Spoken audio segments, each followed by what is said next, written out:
Hi, I'm Kat from Dayton, Ohio. Hi. Right on, Dayton. My question is, what would you say was your biggest break? What was your big break?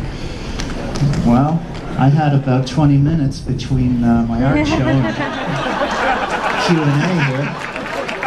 Hey, Andy. Working us hard, Andy. You know how to get these guys to do anything you want. You take them for barbecue. You find them on the road, take them to eat barbecue. Hope Ed doesn't shit himself. And then you say, how about this? That sounds great. Well, we'll put it on the schedule and it'll be great. And they're like, cool, thanks for the barbecue. We're like, haha, we got you. No, I don't think we can do that, Andy. We need more pulled pork over here. We had a lot.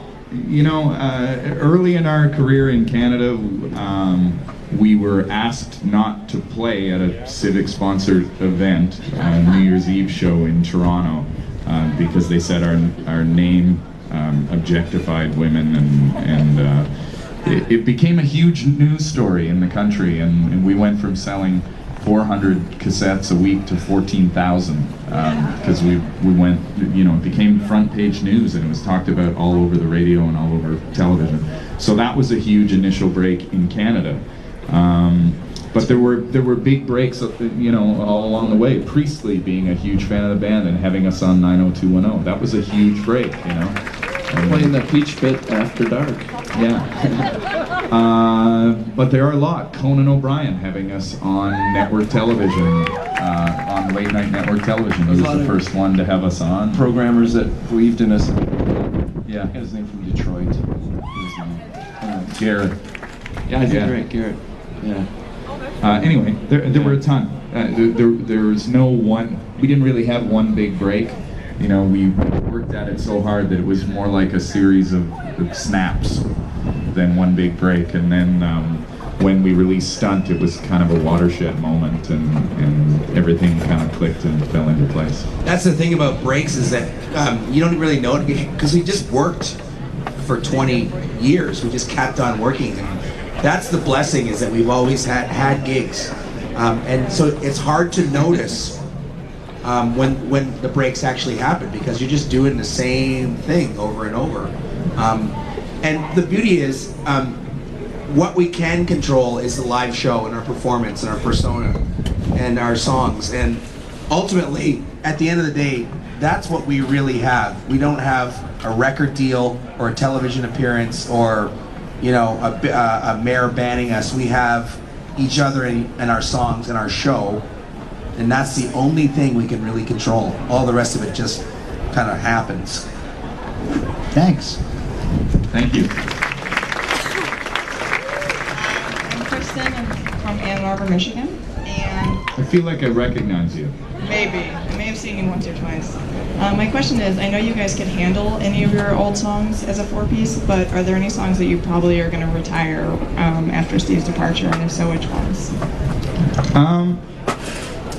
We talked about it a ton, of course, and every time we rehearse and every time we play, we discuss different songs to try. There's stuff that we just don't feel like doing, you know.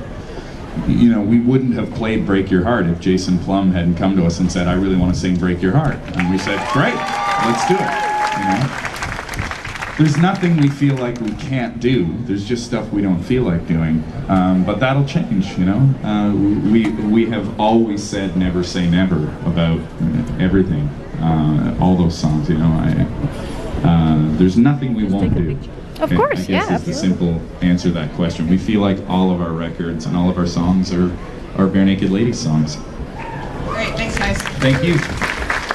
You know that, and just to further that question, you know, we've talked amongst ourselves about this a lot, but we really like fret about this stuff. We worry about like how you guys are going to perceive what we do, and you know, if I'm singing a song that Steve usually sings, or Kev's singing a song that Steve usually sings, or whatever, like how that's going to be perceived and how people are going to read it or whatever.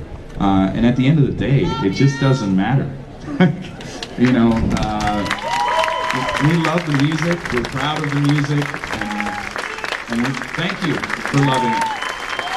But we do consider that stuff. You know, we think about it and we strategize about it.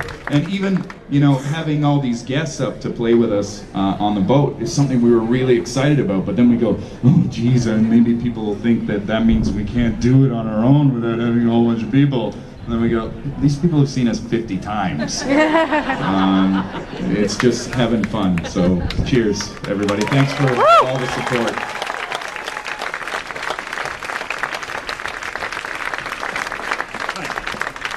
I'm Jerry from Wisconsin. I guess I'd like to Prove it, Jerry.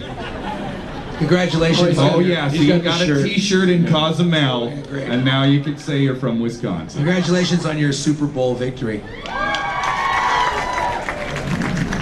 I guess I'd like to address the elephant in the room here. I think there's a lot of people who'd like to know this. If you were a black-eyed pea, which one would you be?